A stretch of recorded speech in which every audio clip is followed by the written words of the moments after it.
दुनिया में एक ऐसी जगह जहां इंसान नहीं रहते बल्कि यहां जहरीले सांप हैं। इस जगह को स्नेक आइलैंड कहा जाता है। ब्राज़ील के समुद्र में मौजूद ये स्नेक आइलैंड है।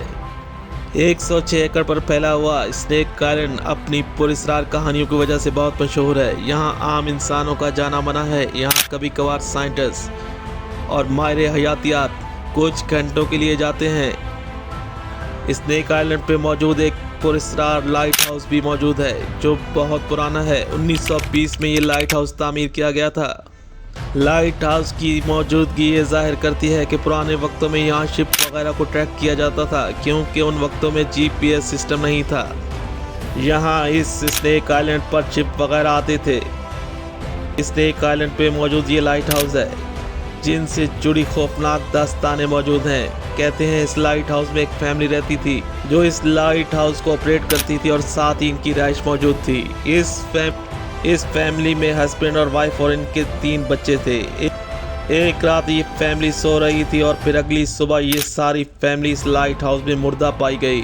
इनके बारे में कहा जाता है कि इन्हें जहरीले सांपों ने मार डाला था। उस वक्त से आज तक ये लाइट हाउस खाली है। अब इसे मशीनों के जरिए ऑपरेट किया जाता है और ऑटो सिस्टम पर काम करता है। यहाँ शायद ही कोई शिप आता है।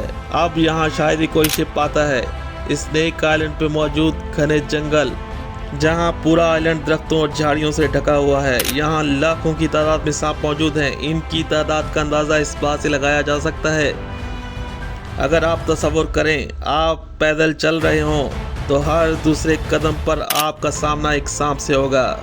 सवाल ये पैदा होता है कि आखिर इतने सांप कहाँ से आए। इसके जवाब के लिए हमें 11,000 साल पीछे जाना होगा। उस वक्त ये आइलैंड साउथ अमेरिका की ज़मीन से जुड़ा हुआ था और ये साउथ अमेरिका का हिस्सा था। उस वक्त साउथ अमेरिका की आबादी इन सांपों से बहुत तंग थी। सैकड़ों लोग इन सांपों के काटने की वजह से मौत का शिकार हुए थे। आहिस्ता आहिस्ता लोगों ने ये जगह छोड़ दी थी। इस दौरान अटलांटिक सी पे ग्लेशियर पिघल रहे थे और समुंदर का फैलाव बढ़ रहा था और तेज़ लहरों का सिलसिला शुरू हो चुका था।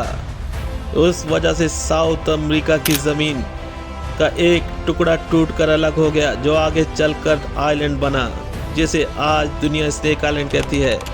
ऐसे कई छोटे बड़े आइलैंड मौजूद हैं जहां सांपों की अच्छी खासी आबादी मौजूद थी। समुंदर के फैलाव की वजह से कई आइलैंड समुंदर बुर्द हो चुके हैं, लेकिन ये स्नेक आइलैंड आज भी मौजूद है।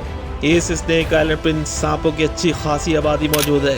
इस आइलैंड पर कोई ऐसा जानवर मौजूद नहीं जो इन सांपों का शिकार करता, लेकिन दूसरी तरफ सांपों के लिए खुराक की कोई कमी नहीं थी। मछलियां, परिंदे यहाँ सांपों की खुराक हैं।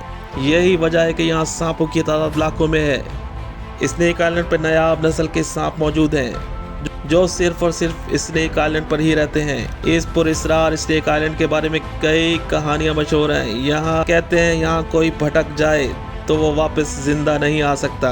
यहाँ जाना ब्राज़ील गवर्नमेंट ने मना कर रखा है। कुछ लोग यहाँ चोरी छुपे भी आते हैं जो सांपों का जहर निकालते हैं और महंगे दामों मेडिसिन कंपनियों को बेचा जाता है।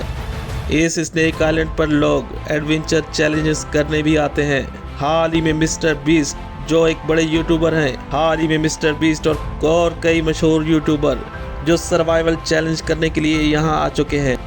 स्नेक आइलैंड्स को कई चैनल्स ने डिस्कवर किया है, जिनमें discovery, national geographic, animal planet वगैरह शामिल हैं। इस आइलैंड की निगरानी कोस्टल गार्ड करती है। अगर कोई बगैर इजाज़त इस आइलैंड पर आ जाए तो इसे गिरफ्तार किया जा सकता है।